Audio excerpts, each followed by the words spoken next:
কর্মকর্তা যারা যারা ভিতরে আছেন আপনারা সাইড লাইনে চলে আসুন। আমি আবারও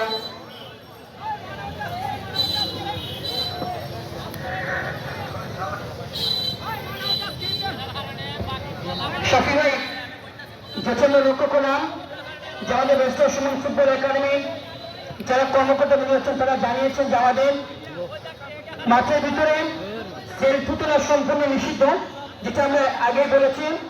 কারণ আপনারা জানেন যে মানুষটি কাজ করে দিয়েছে সাধারণ মানুষের জন্য।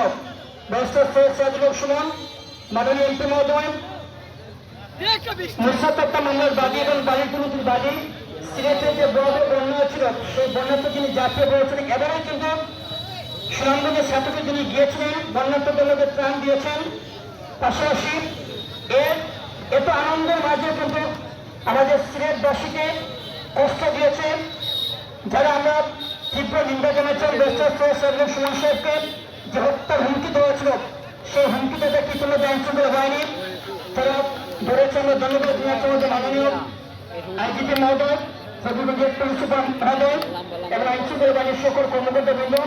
শুধু দর্শক মন্ডলী, সারা বাংলাদেশে কিন্তু মানববন্ধন হয়েছে। আপনারা জানেন সোনারগাঁও থেকে শুরু হয়েছিল মানববন্ধন। সোনারগাঁও, মাধবপুর, হবিগঞ্জ, সিলেটের ওসমানীনগর উপজেলা, মৌলভীবাজার, সিলেট, কানাইঘাট, ছাতক, সিলেট বিভাগে কিন্তু মানববন্ধন হয়েছে ব্যস্ত সুমন সাহেবের পক্ষে। এটাই কিন্তু মানুষের ভালোবাসা।